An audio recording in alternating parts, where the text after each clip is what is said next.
우리 잠시 기도하겠습니다. 하나님 감사합니다. 오늘 귀한 3일 저녁에 우리 주님의 품으로 다시 불러주시니 감사합니다. 하나님, 우리는 욥과 같이 이 땅에서 여러 가지 비를 맞고 풍랑을 맞고 북풍을 맞으며 얼음 가운데 거할 때가 있습니다. 그럴 때마다 우리와 함께 하시는 하나님이 계심을 분명하게 믿습니다.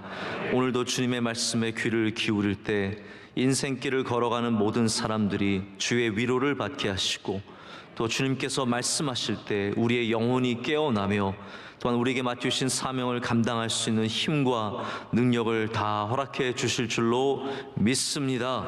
오늘도 우리에게 말씀하여 주시옵소서. 예수님의 이름으로 기도드립니다. 아멘. 우리 지난주에 엘리후가 나와서 이제 욥에게 굉장히 중요한 이야기 두 가지를 했다고 제가 설교를 통해서 말씀을 드렸습니다. 첫 번째, 이 친구들의 중요한 영적인 논리들을 대항하는 그러한 말이죠.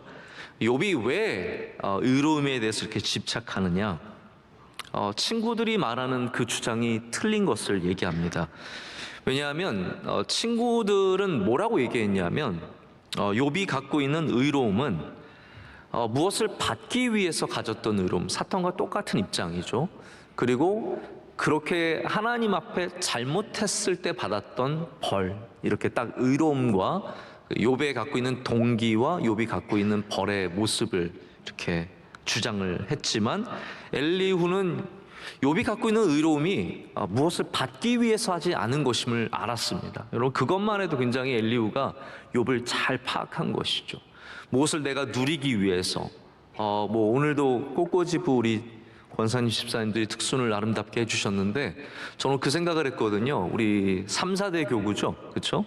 3, 4대 교구는 순결한 주의 신부 같고, 오늘 우리 꽃꽂이부는 꽃과 같이 아름다운 그런 참 아름다운 찬양이라고 생각했는데, 만약에 꽃꽂이부가 이렇게 함으로써 내가 교회에서 인정을 받고 내가 꽃 하나 드릴 때마다 더 복을 받기를 원하기 때문에 꽃을 꽂으면, 그건 어쩌면 믿음일지는 몰라도 우리 하나님 앞에는 좀 부족한 믿음이겠죠. 하나님은 우리가 꽃을 꽂지 않아도 사랑하시고 은혜를 주시고, 또 우리가 억만 꽃을 갖다 드린다고 그것 때문에 보상으로 상을 주시는 것은 아니죠. 그러니까 욥도 마찬가지라는 겁니다. 욥은 이 엘리후가 판단하기는 저 사람이 복 받으려고 의로움을 붙잡는 게 아니라는 거예요. 그럼 왜 의로움을 붙잡느냐? 지난주 말씀드렸다시피, 지지난주죠. 의로움 자체 때문에, 자기는 의로운 사람이라고 하는 그 자부심, 나는 의로운 사람이라고 하는 그 떳떳함, 바로 그것 때문에 오히려 의로움을 잡고 있었다라고 얘기를 합니다. 그러니까 이런 거죠. 목회자, 이제 제가 목사인데, 제가 무슨 선한 일을 한다면 정말 하나님을 사랑하는 동기로 하느냐, 아니면 내가 그냥 목사니까 남들에게 보여주기 위해서, 목사가 좋은 일하는 거 보여주기 위해서 양보하고 착한 척하고 좋은 말하고 이런 것처럼 잘못된 그런 동기가 있었다고 엘리후는 지적을 합니다. 물론 이거는 잘못된 지적입니다. 근데 두 번째 우리가 엘리후에게서 발견했던 욥을 향한 이야기는 굉장히 중요했고, 그리고 맞는 이야기였어요. 그것이 뭐냐면 고난을 다르게 해석했다라는 거죠. 욥의 친구들은 고난을 무엇으로 해석했습니까? 하나님의 징벌. 이게 이제 당연한 수순입니다. 고난을 당하고 환난을 당하면, 어려움이 있다면 그건 네가 뭔가 하나님께 잘못한 것이고 하나님의 징벌이다. 근데 엘리후는 그렇지 않았죠. 엘리후는 하나님의 징벌일 수 있다는 사실 자체는 거부하지 않습니다. 그러나 중요하게는 거기에 하나님의 뜻이 있다. 거기에 하나님의 놀라우신 뜻이 담겨져 있다. 그리고 하나님의 뜻을 이루는 도구로서 고난과 환난은 쓰임 받을 수 있다라는 것을 얘기합니다. 그래서 우리가 정확하게는 모르겠습니다. 제가 감히 엘리후의 믿음이 더 뛰어나다 이렇게 판단을 내릴 수는 없지만, 최소한 욥에게 대항한 이 사람들의 신학을 들어보면, 하나님을 향한 관점을 보면은 그래도 욥의 다른 세 친구들보다는 엘리후가 조금 더 하나님을 더 잘 이해하고 있다는 것을 우리가 지난번 말씀을 통해서 알았습니다. 자, 그 하나님을 이해하는 엘리후가 이제 하나님이 나타나시기 전에 마지막 이 2장에서 하나님을 소개하고 있습니다. 여러분 놀랍지 않습니까? 욥이 하나님을 얼마나 잘 알아요? 욥이 하나님을 깊이 알고 하나님을 사랑하지만 엘리후의 하나님을 향한 소개가 굉장히 타당한 소개로 오늘 말씀 가운데 나오고 있습니다. 그리고 하나님은 어떻게 소개합니까? 하나님은 크고 놀라우시고 위대하시고 전능하시든, 할렐루야, 그런 하나님을 바로 욥에게 알려주고 있습니다. 특별히 오늘 본문에서 이어져 나가는 이제 36장 후반부와 37장에서 이어져 가는 말씀 속에서는 이 폭풍 우 가운데 임하시는 하나님, 이거 굉장히 중요한 이야기입니다. 하나님이 이 세상 자연을 어떻게 사용하시는지를 노래함으로 말미암아 욥에게 일어나고 있는 일들을 굉장히 잘 설명해 주고 있기 때문에 하나님을 자연을 다스리시는 하나님, 풍랑을 다스리시는 하나님, 우레와 천둥을 다스리시고 비를 내리시고 눈을 주시고 얼음을 맺게 하시는 이 놀라우신 하나님의 역사를 계속해서 엘리후가 설명을 하고 있습니다. 그래서 이 폭풍우 가운데 나타나시는 하나님을 얘기한 다음에 놀랍게도 하나님께서 정말로 38장 1절을 보면은 폭풍우 가운데 욥에게 말씀하십니다. 그러니까 엘리후가 소개한 하나님을 바로 하나님께서 그대로 받아서 폭풍우 속에서 욥에게 말씀하시는 것으로서 하나님의 등장이 시작됩니다. 그만큼 엘리후가 하나님을 온전히 알고 있었던 부분들이 있었다라는 것을 알 수 있습니다.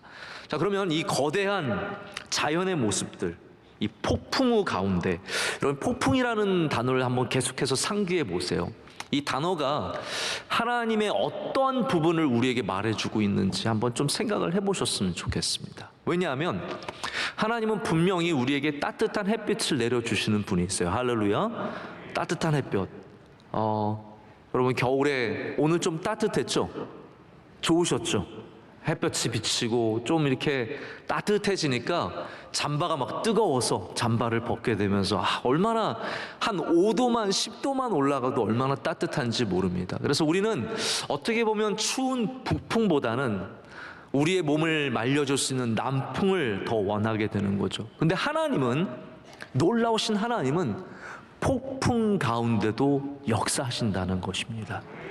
우리에게 일어나는 북풍과 우리에게 주어지는 얼음과 이 땅에 떨어지는 수많은 비와 그 눈 속에서도 하나님은 역사하시고 하나님의 뜻이 담겨져 있다는 것을 말하기 때문에 풍랑과 이 폭풍이라는 단어는 우리 영적인 삶에 있어서 굉장히 우리가 소중하게 알아야 하는 말씀입니다. 22절 오늘 본문 말씀의 첫 번째 말씀은 하나님의 권능을 얘기하면서 하나님은 그의 권능으로 높이 계시다고 말합니다. 할렐루야. 여러분 하나님의 높으심, 이 높음은 어떻게 우리가 해석해야 될까요? 할 만한 하나님은 얼마나 높이 계실까요? 이 높이라는 것이 우리가 정말로 생각하는 지상에서 몇 메타의 높이겠습니까? 하나님이 높이 계시다는 것은 우리와 다른 곳에 계시다는 말씀이에요. 우리는 낮은 이 땅에 있고 하나님은 높은 하늘에 계십니다. 그것은 하나님과 우리가 전적으로 다른 존재임을 말합니다. 마치 물고기가 물에 살고 동물이 무태 살듯이 하나님은 저 높은 곳에 계신 영광을 가지고 계신 분이시고 우리 인간은 우리의 삶을 다 헤아릴 수 없는 이 땅에 발을 붙이고 사는 연약한 인간이라는 것을 이 높음이라는 단어가 말하고 있습니다. 근데 여러분 사람이 높아지면 달라지죠. 높아져서 달라지신 분 한번 생각해 보세요. 마음속에 생각해 보시고 속으로 욕하셔도 괜찮습니다. 사람 잘 높아지더니 잘 되더니 사람이 변했어. 저는 제가 잘 된 건지는 모르겠어요. 제가 오늘 봐서는 제가 잘 된 건지 잘 모르겠어요. 어려움도 있고 환난도 있고 고난도 있는데 잘 됐다고 생각하시는 분들이 있는 것 같아요. 그러니까 잘 됐다고 생각하셔서 저를 만나시면은 뭔가 이 사람 명성교회 목사 되더니 달라졌어. 저는 하나도 안 달라졌거든요. 제 생각엔. 네. 근데 달라졌다는 거죠. 높음은 글쎄요, 자기 모르게 자기를 변하게 하는 것이 있습니다. 근데 하나님은 높으실수록 더 아름다워지시는 분이십니다. 우리가 더 하나님을 높여드릴수록, 더 하나님을 귀하게 생각할수록, 하나님의 크고 놀라우심을 더 높여드릴수록 하나님은 우리 가운데 더 겸손하게 다가오시고, 더 사랑으로 다가오시고, 더 은혜롭게 다가오신다는 거죠. 하나님의 높음은 굉장히 모순적인 높음입니다. 그래서 우리 인간이 할 수 있는 하나님 향해서 가장 드릴 수 있는 큰 영광이 무엇일까요? 하나님을 높여드리는 것, 하나님의 영광을 나타내는 것. 이것이 바로 우리 그리스도인들이 이 땅에서 할 수 있는 가장 아름다운 행위입니다. 그것이 하나님께 영광을 올려드릴 뿐만 아니라 그 높으신 하나님과 만날 수 있는, 하나님을 하찮게 생각할수록 우리는 하나님으로부터 멀어집니다. 저 이거 웃기지 않습니까? 하나님을 아무것도 아닌 존재로 여기면 우리는 하나님과 가장 멀리 있는 존재가 되는 것이고, 하나님을 높여드리고 하나님의 능력을 찬양하면 우리는 하나님과 더 가까워집니다. 그래서 하나님의 높음은 높지만 우리와 가까운 높음이세요. 이것이 성경이 말해주는 신비입니다. 관계 없으심의 높음이 아니라 우리를 사랑하시는 분의 높음이시기 때문입니다. 저는 보지는 못했지만, 제가 드라마는 안 본다고 늘 말씀드리죠. 저는 한국 드라마를 거의 안 봅니다. 외국 드라마도 볼 시간이 없지만, 얼마 전에 그래도 어떤 게 유행하는지는 알아요. 갯마을 차차차 압니다. 들어봤습니다. 얼마 전, 몇 년 전에 펜트하우스라는 그런 드라마가 있었습니까? 네, 누가 주인공이었는지 모르겠는데 이 드라마가 제가 이름이 기억이 나더라고요. 그 내용도 어떤 내용인지 들어본 것 같아요. 강남에서 잘 사는 사람들 이야기죠. 그냥 제목만 봐도 뻔한 이야기죠. 강남에 잘 사는 사람들 이야기. 여러분, 사람이 성공한 것의 상징이 펜트하우스입니다. 펜트하우스는 어떤 하우스인지 여러분 다 아시죠? 펜트하우스는 어떤 건물이든지 그 건물의 가장 꼭대기층에 있는 남들과 전혀 다른 곳이 펜트하우스입니다. 그래서 좋은 아파트, 잘 지은 빌라 이런 데는 아시는 분이 있어야지 이런 얘기를 제가. 네. 미국에 가면 이제 그 큰 중앙에 뉴욕의 센트럴 파크라고 하는 중앙공원이 있어요. 네, 중앙공원. 어렵게 말해서 센트럴 파크지 중앙공원이에요. 중앙공원이 있는데 그 주변으로 아주 한 30층, 20층, 10층 이런 데는 그런 작은 규모의 아파트들이 쭉 있습니다. 근데 반드시 맨 위층은 다 펜트하우스입니다. 근데 이 펜트하우스들은 밑에 있는 집들 몇 개를 합친 가격보다 비싸요. 여기 사는 사람들은 높은 층고, 다른 데는 다 우리 점프하면 다 머리 지붕에 닿는 그런 집에 살고 있지만, 여기는 점프를 하면은 우리 교회만큼은 아니어도 어마어마하게 높은 층고를 갖고 있고 정말 아름다운 집들이 많이 있습니다. 우리나라 분들 중에 성공하신 분들이 맨하탄에 펜트하우스 사신다는 얘기를 제가 들은 적이 있어요. 그런데 이 펜트하우스는 가장 높이 있는 이유가 있습니다. 왜 그렇겠습니까? 나는 아래 것들이랑은 달라, 이거예요. 딱 이겁니다. 나는 저 아래 사는 사람들과는 달라. 나는 똑같은 아파트 살고 있지만, 똑같은 사람이지만, 똑같은 강동구 살고 있지만, 똑같은 밥 먹고 살고 있지만 나는 저들과 달라. 이것이 바로 펜트하우스의 정신세계예요. 높음의 정신세계. 즉 우리나라 국민들 가운데도 좀 잘 사는 분들 가운데는 난 저 사람들과 달라 이렇게 생각하는 사람들이 분명히 있을 겁니다. 그러나 우리가 믿는 하나님은 가장 높은 곳에 계시지만 우리를 사랑하시는 하나님이시라는 걸, 절대로 우리를 하찮게 여기지 않으시는 하나님이시라. 가장 밑에 층에, 아니 지하에 사는 사람들도 하찮게 여기지 않으시는 분이 하나님이시라는 거예요. 여러분, 절대로 여러분의 집으로 기죽지 마시기를 축복합니다. 여러분의 작은 집이 월세가 부족한 살림살이가 절대로 부끄럽지 않습니다. 하나님께서는 그곳에 있는 여러분을 정말로 사랑하시기 때문입니다. 높고 높으신 하나님께서, 그래서 성경에는 하나님께서 우리의 몸을 입고 낮고 낮은 이 땅에 오셨다라고 말합니다. 그것이 바로 하나님의 사랑이며 우리가 누리는 하나님의 은혜인 줄로 믿습니다.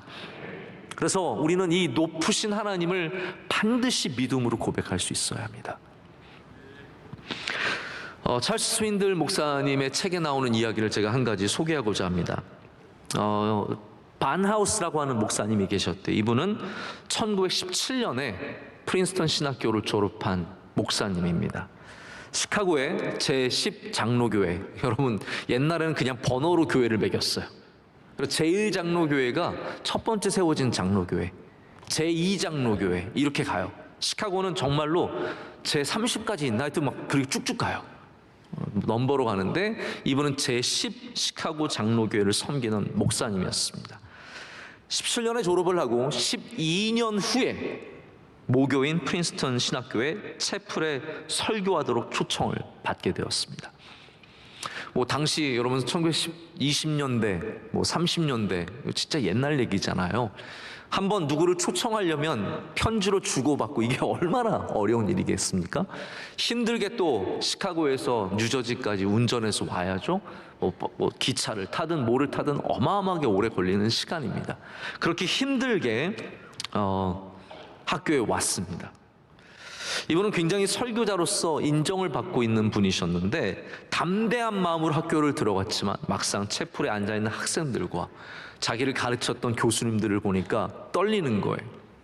그래서 여러분, 목사가 정말로 떨릴 때는 사실은 교인들 때문에 떨리는 경우는 많지는 않습니다. 항상 이 자리가 두렵고 떨리는 자리지만 우리 오성춘 교수님처럼 스승님께서 앞에 앉아 계시면 정말 마음이 늘 평안하죠. 네, 평안합니다. 네, 지금도 앉아 계시기 때문에 제가 다른 말을 못 하겠습니다. 근데 이제 설교를 하려고 자세를 또 옷매무새를 고치고 있는데 자기를 가르치셨던 구약학 교수인 딕 윌슨 교수님이 채플 안으로 들어오는 걸 보았습니다. 굉장히 떨리는 마음으로 말씀을 담대하게 선포하고 나서 내려와서 선생님에게 인사를 했습니다. 선생님, 오랜만에 뵙습니다. 건강하셨습니까? 그랬더니 악수를 받으시는 그 로버트 딕 윌슨 교수님이 이렇게 말씀을 하셨대요. 자네는 설교를 하려고 우리 학교에 찾아온지 몰라도 나는 오늘 이 채플에 꼭 설교를 들으려고 온 건 아니야. 다만 내 제자의 모습을 보고 어떻게 하나 내가 보려고 왔는데, 특별히 내 제자가 큰 하나님을 섬기는지 작은 하나님을 섬기는지 꼭 알고 싶어서 내가 여기 온 거야 라고 말씀을 하셨대요. 이거를 금방 못 알아들은 이 반하우스 목사님이 다시 여쭤봤습니다. 선생님, 그게 무슨 말씀이세요? 이렇게 부탁을 하자 윌슨 교수님이 설명을 해줬습니다. 그렇게 복잡한 얘기는 아니고 이런 거야. 어떤 사람들은 작은 하나님을 섬기기 때문에 항상 하나님과 좋은 관계를 맺지 못한다네. 그러는 하나님은 그 삶에 기적을 베풀지 않으시고 인도해 주지 않으시고 그들의 문제에 개입하지도 않으신다네. 그들은 작은 하나님을 섬기는 믿음이 부족한 사람들이야. 반면에 위대하고 전능하신 하나님을 섬기는 사람들이 있다네. 그런 사람들에게는 하나님이 말씀하시면 모든 것이 그대로 이루어진다네. 하나님의 명령은 결코 땅에 떨어지지 않는다네. 하나님은 그분을 경외하는 사람들에게 그분의 모습을 나타내시는 분이시기 때문이야. 여러분, 우리는 큰 하나님을 믿습니까? 높으신 하나님을 믿습니까? 아니면 작은 하나님, 그냥 어떻게 조금 그러실 수도 있고 안 그러실 수도 있고 마음이 왔다 갔다 하는 작은 하나님을 믿고 있습니까? 우리가 작은 하나님을 믿으면 문제가 너무 커 보입니다. 문제 때문에 죽겠습니다. 두려움과 불안한 마음을 갖게 됩니다. 하지만 큰 하나님, 위대하신 하나님, 높으신 하나님, 전능하신 하나님을 섬기면 문제가 작아지고 하나님을 경외할 수 있게 되고 하나님께 온전한 예배를 드리게 되는 것입니다. 여러분, 우리가 왜 예배합니까?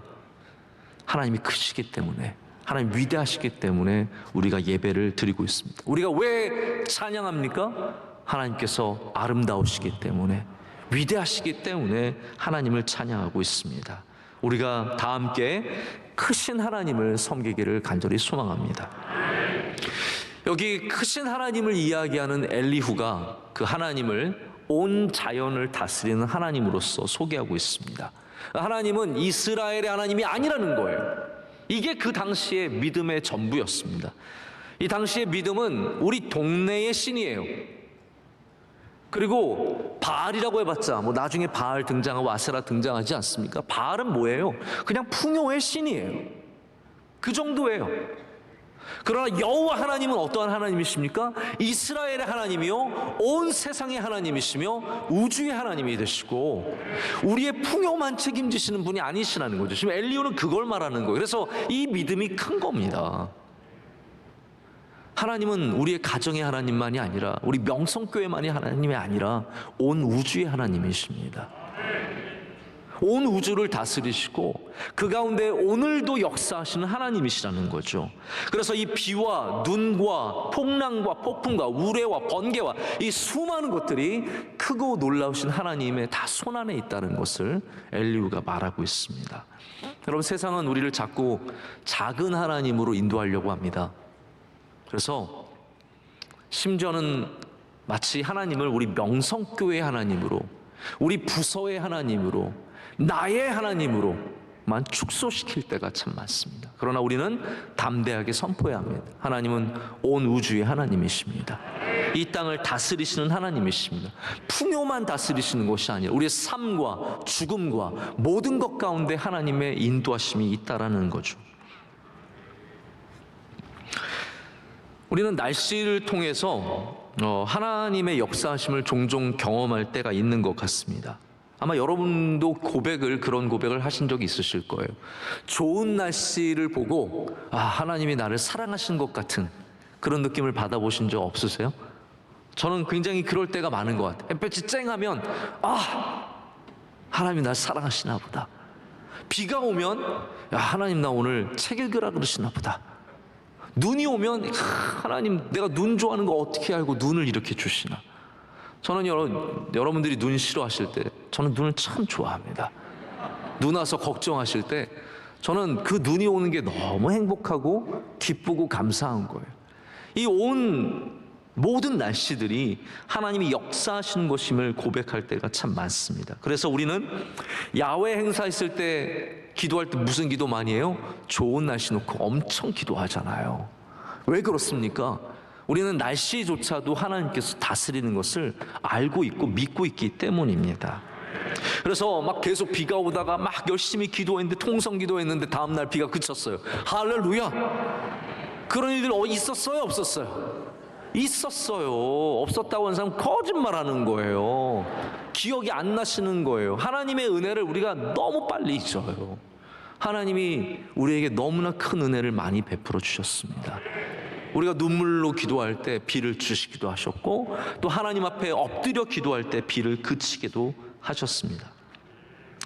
또 무지개가 뜨면 우리에게 주시는 희망의 미래처럼 느껴지고, 이 몇 년 사이에 명성교회 근처에 무지개가 얼마나 많이 떴습니까?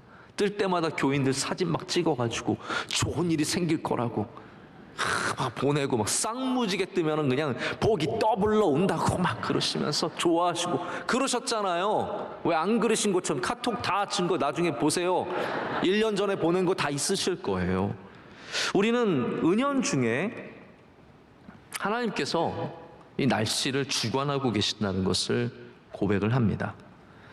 바울이 로마로 잡혀가던 가운데 유라굴로를 만나서 파선을 당하게 되고 섬에 가게 되는 일이 있었습니다. 근데 여러분, 그 유라굴로라고 하는 이 광풍, 이 어려운 그 바다에서 만난 사람의 목숨을 왔다 갔다 하게 하는 그 어마어마한 풍랑이 그냥 단순한 우연이었을까요? 아닙니다. 사도행전 27장을 한번 쭉 읽어보십시오. 그것이 절대로 우연이 아니라 하나님의 역사하심을 우리는 보게 됩니다. 우리 삶에 풍랑이 있는 것이 그냥 어려움입니까? 아닙니다. 그 안에도 하나님의 뜻이 있는 줄로 믿습니다. 그렇기 때문에 엘리후는 이 풍랑이라는 주제를 갖고 역사하시는 하나님에 대해서 우리에게 말해주고 있습니다. 오늘 저희가 36장, 37장을 다 얘기할 수는 없지만 읽지 않은 본문들도 좀 다루게 될 겁니다. 그래서 오늘 27절부터 29절을 보면은 한번 여러분 성경을 좀 펼치시고 잠깐만 저랑 같이 그냥 눈으로 훑어봐 주세요. 27절부터 29절까지는 구름을 통해 비를 주시는 하나님의 크심을 노래하고 있습니다. 이어서 30절부터 33절까지는 번갯불과 우레를 다스리시는 하나님을 말하고 있습니다. 37장으로 넘어가면 더 풍랑에 대한 자세한 표현들이 나오고 그 역사하시는 하나님의 모습들이 나옵니다. 그래서 천둥 같은 소리를 발하시는 하나님의 놀라우심을 말하고, 그리고 눈과 비와 폭풍우와 추위와 얼음과 번개, 이런 모든 것들을 내리시는 하나님을 말하고 있습니다. 자, 그러면 이제 저를 보시죠. 엘리후는 왜 이렇게 자연 속에서 역사하시는 하나님께 집착하고 있을까요? 그리고 실제로 하나님께서 나타나셔서도 하나님의 창조 세계를 보여주며 이 자연을 통해서 하나님의 크심을 이해하도록 욥을 끌고 가시는 것을 보게 되는데요. 왜 하필이면 이 많은 풍랑을, 특별히 이러한 요소들, 비와 눈과 얼음과 우레와 번개, 이런 많은 부분들을 얘기하겠습니까? 왜냐하면 욥에게 일어난 사건들이 바로 이 풍랑과 같기 때문입니다. 욥에게 천둥이 쳤습니다. 여러분, 번개 맞아본 분 계십니까? 욥은 번개를 맞은 사람이에요. 욥은 풍랑 가운데 날려간 사람이에요. 욥은 어려움 가운데 따뜻하게 살기를 원했는데 얼음장 같은 인생을 만난 사람입니다. 그 삶에 따뜻한 바람이 불기를 원했는데 북풍이 불어서 손가락 하나 까딱할 수 없는 그러한 고통과 환난 속에 처해진 삶이었다는 거죠. 그럼 우리도 남풍이 불기를 원하잖아요. 근데 북풍이 부는 날이 있지 않습니까? 오늘 비가 오기를 원하는데 가뭄이 이어지고, 이제 날씨가 맑기를 원하는데 난데없이 우박이 떨어지는 그런 삶들이 있지 않습니까? 이 모든 것들이 엘리후의 표현에 의하면 하나님께서 행하시는 일이라는 거죠. 자, 여러분, 이거를 좀 자세하게 좀 그림처럼 이해해 보시라고 제가 또 오늘 그림을 그렸지 않습니까? 한번 제가 잘 못 그렸지만 너무 단순하게 그렸어요. 네, 대단한 그림은 아닙니다. 오해하지 마십시오. 네. 36장 22절부터 37장 13절까지 이어지는 이 풍랑에 대한 말씀입니다. 비와 눈, 저 보이시죠? 비구름과 눈구름 보이세요? 네, 네. 차별을 두었습니다. 그 가운데 치는 번개, 네. 그리고 저 산 위에 쌓인 눈과 얼음, 북풍과 추위, 이 모든 것들이 바로 자연 속에서 일어나는, 그리고 다시 말하자면 욥의 삶에 일어난 사건들의 모습들입니다. 욥의 삶에 수많은 어려움과 환난과 고난이 있었습니다. 그런데 왜 이런 일들이 있었느냐? 자, 이것을 13절에 37장 13절에 바로 세 가지로 얘기하고 있죠. 한번 우리 37장 13절 말씀, 우리 그림 안에도 있습니다. 저 세 가지를 한번 우리 함께 말씀 읽겠습니다. 혹은 징계를 위하여, 혹은 땅을 위하여, 혹은 긍휼을 위하여 그가 이런 일을 생기게 하시느니라. 아멘. 자, 저를 보시죠. 풍랑과 폭풍 속에서 역사하신 하나님의 모습을 제시한 다음에, 그리고 욥의 삶임을 누구나 짐작하게 할 수 있는 겁니다. 자, 이걸 딱 보면은 듣는 사람들이 아는 거죠. 아, 그게 욥의 삶이구나. 근데 왜 하나님께서 이렇게 하셨을까? 거기에는 엘리후가 세 가지 이유가 있다고 말합니다. 첫 번째는 징계를 위해서라고 말하고 있습니다. 실제로 하나님께서는 비록 우리 인류를 징계하신 적이 있으십니다. 풍랑으로도 사람들을 심판하신 적이 있으십니다. 그래서 우리에게 다가오는 풍랑이, 폭풍우가 징계를 위해서일 수도 있다라는 것을 생각해 보는 사람이 성경적인 사람이고 겸손한 사람의 첫 번째 자세입니다. 여러분, 이러한 자세를 잃지 마시기를 축복합니다. 제가 욥기를 들을 때 여러분이 좀 이러한 생각으로 굳어지지 않기 바라는 것 중에 하나가 바로 이런 거예요.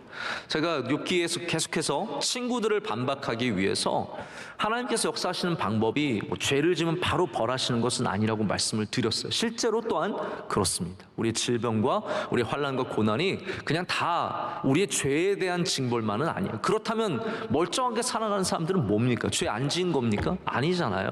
훨씬 더 많은 죄인들이 더 건강하고 맨날 술을 퍼먹고 살아도 나보다 더 건강한 사람들이 얼마나 많은데요. 그렇기 때문에 바로 그것만은 아니라는 거죠. 하지만 여러분, 이것 꼭 기억하셨으면 좋겠어요. 어려움이 닥쳤을 때 첫 번째, 우리는 하나님 앞에 회개할 수 있어야 합니다.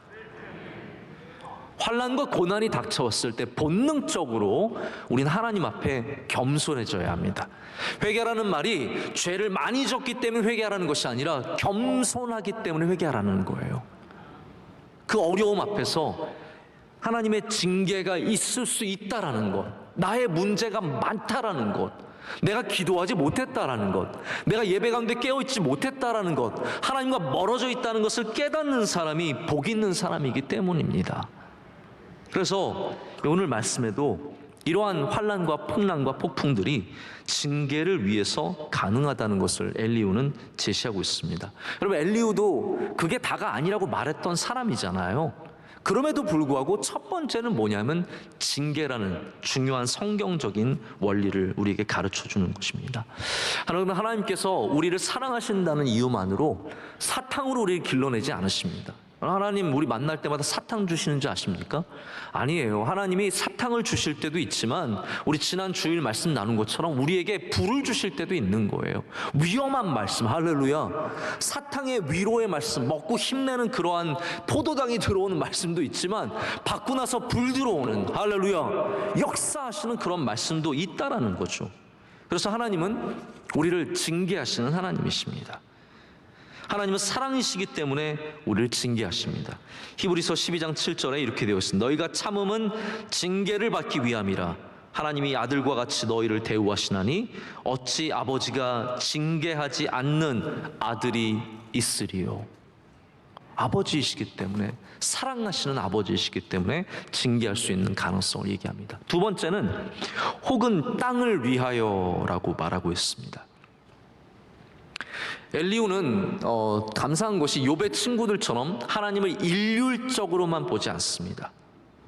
그러니까 하나님을 일률적으로 본다는 말은 다시 말해서 하나님을 작게 본다는 말이에요. 요것밖에 아닌 거예요. 엘리후는 하나님을 크게 봤기 때문에, 하나님을 그 크게 보기 때문에 더 많은 것을 볼 수 있었습니다. 그래서 이 모든 일들이 그냥 나만을 위한 것이 아니라 땅을 위한 일이 될 수도 있다라는 거예요. 나에게 환난과 고난이 임한 것이 나에게만 주시는 메시지가 아니라 나 근처에, 내 주위에, 나를 향한 삶 가운데 함께하는 것들에게도 주시는 메시지일 수 있다는 것을 말하고 있는 겁니다. 여러분, 하나님을 심판에만 몰두하는 검사처럼 보시면 안 됩니다. 하나님은 심판에만 몰두하지 않으십니다. 하나님은 온 세상을 운영하시고 우리 모두가 하나님의 자녀로서 이 땅에서 복을 누리며 살기를 원하십니다. 그래서 우리의 땅을 복 주시기를 원하시는 분이시라는 거예요. 여러분, 나 혼자 잘 믿으면 될까요? 제가 너무 당연한 질문을 했나요? 나 혼자 막 기도 열심히 하고 나 혼자 말씀 막 성경 오독하고 그러면 땡일까요? 아닙니다. 교회가 복을 받아야 돼요. 교회가 함께 복을 받아야 내게 그 은혜가 있는 것입니다. 나 혼자 잘하면 찬양이 해결되나요? 에? 아니잖아요. 찬양대 서보시면 알잖아요. 내가 아무리 잘해도 나 혼자 찬양을 해결할 수 없습니다. 땅이 복을 받아야 합니다. 그렇기 때문에 우리 삶에 있는 환난과 고난은 나에게만 주시는 메시지는 아니라는 거예요. 이 땅을 향한 메시지이며, 그래서 우리가 옆에 있는 사람들의 고난과 환난과 고통을 그 사람만의 문제로 보면 안 된다라는 거죠. 우리의 땅의 문제로 함께 봐줄 수 있어야 된다라는 겁니다. 여러분, 가정에 어머니에게, 아버지에게, 자녀에게, 형제에게 어려운 일이 생길 때 여러분 함께 기도하시길 축복합니다. 땅을 위하여 주시는 하나님의 메시지일 수 있기 때문입니다. 여러분, 추위가 오는 것은 땅에게 좋은 일입니다. 왜냐하면 내년을 준비할 수 있거든요. 영양을 잘 비축해서 내년을 준비할 수 있기 때문입니다. 우리는 매일 비가 오는 게 싫습니다. 하지만 비가 없다면 우리의 땅은 열매를 맺을 수가 없습니다. 우리 삶에 있는 환난과 고난들이 다 땅의 열매를 맺게 하는 하나님의 선하신 뜻이 있는 줄로 믿습니다. 여러분, 제가 좋아하는 말씀인데 여러분이 스스로 한번 좀 해석을 해보세요. 마태복음 5장 45절에는 어떤 말씀이 있냐면, 이는 하나님이 그 해를 악인과 선인에게 비추시며 비를 의로운 자와 불의한 자에게 내려주심이라. 우리의 땅을 위하여 하나님은 우리의 약함에도 악함에도 불구하고 이 땅을 위하여 비를 주시고 햇볕을 주시는 분이심을 성경은 말하고 있습니다. 자, 세 번째는 긍휼을 위하여라고 말하고 있습니다. 이 급변하는 폭풍우와 같은 날씨 속에서 우리가 수고만 하는 것이 아니라 또한 우리는 이 자연의 날씨들을 통해서 하나님의 긍휼하심을 얻기도 합니다. 제가 날씨 좋을 때 제 기분이 좋다고 말씀을 드렸죠. 우리는 자연의 이런 모습들을 통해서 하나님이 우리를 참 불쌍히 여기시며 우리를 사랑하신다는 것을 직접적으로 느낄 때가 있습니다. 어느 맑은 날, 우리 맑은 날 숲에 들어가면 무슨 찬양이 나오나요? 주 하나님 지으신 모든 세계. 그럼 그거 찬양 딱 부르면 벌써 은혜가 팍 오지 않습니까? 맨날 소풍 가면 항상 그 노래 불렀던 것 같아요. 그쵸? 밖에만 나가면 그 찬양 불렀던 것 같아요. 좋은 날씨와 자연 속에서 우리를 사랑하시는 하나님, 우리의 긍휼을 베푸시는 하나님을 만나게 됩니다. 그것이 바로 이 자연 속에서 나타나는 하나님의 모습이기 때문입니다. 참 힘들고 어려운 삶인데 시원한 바람이 한 자락 나를 스치고 지나갈 때 여러분, 그걸 통해서 얼마나 많은 위로를 받으며 참 쉼을 얻습니까? 우리가 험한 폭풍우를 만날 때 앞이 보이지 않고, 폭풍우 만나면 앞이 안 보입니다. 제가 비 올 때 한번 운전해 보면은 우리나라 요즘에 국지성 소나기가 그런 것 같아요. 한번 그 비를 맞으면 정말 5m 앞이 안 보일 정도로 어마어마한 비가 쏟아지면 우리는 잘 앞이 보이지 않고 두렵고 떨립니다. 발걸음 하나하나가 두렵고 떨리죠. 우리나라에 풍랑이 올라올 때 저는 교회 생각하면서 가끔씩 두렵고 떨릴 때가 있습니다. 우리 교회 쌍십자가 엄청 높아서 아름다운데 정말 큰 풍랑이 오면은 가끔씩 두렵고 떨리기도 합니다. 또 우리 교회 새성전은 또 유리가 많아요. 그래서 구성전은 높아서 걱정이고 여긴 또 유리가 많아서 그래서 걱정을 밤에 괜찮을까 걱정을 합니다. 또 우리 교회 교인들 가운데 태풍으로 인해서 피해를 입는 분은 없으실까 또 함께 기도도 하게 됩니다.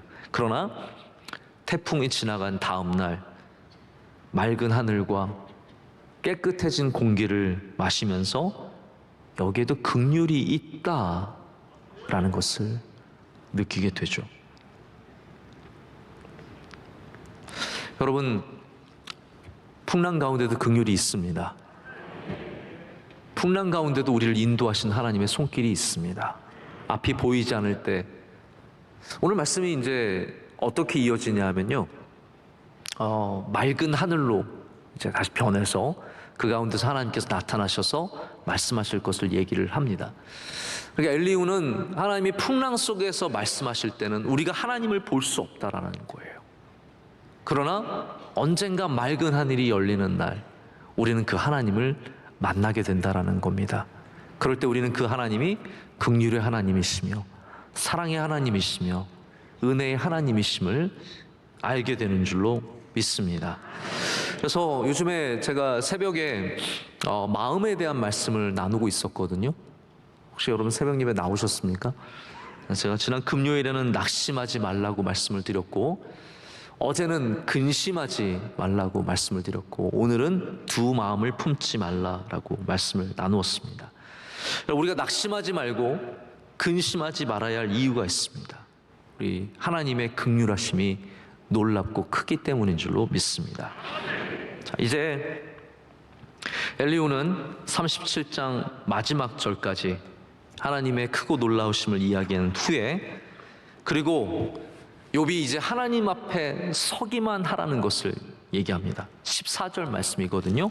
13절 우리 읽었는데 바로 다음 절이 14절 말씀이 이렇게 되었습니다. 욥이여 이것을 듣고 가만히 서서 하나님의 오묘한 일을 깨달으라. 근데 문제는 뭐죠, 여러분? 우리가 깨달을 수 있나요? 없다라는 거예요. 깨닫기가 참 힘들다라는 거예요. 그래서 깨닫지 못하는 우리가 누려야 하는 은혜가 무엇입니까? 하나님의 말씀을 들어야 된다라는 겁니다. 그래서 하나님께서는 친히 욥에게 나타나셔서 욥에게 말씀하시고 가르쳐 주십니다.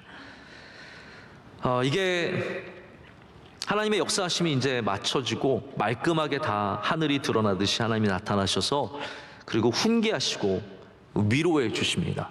제가 왜 위로라고 말씀을 드리냐면, 이제 저도 이제 말씀을 맺을 겁니다.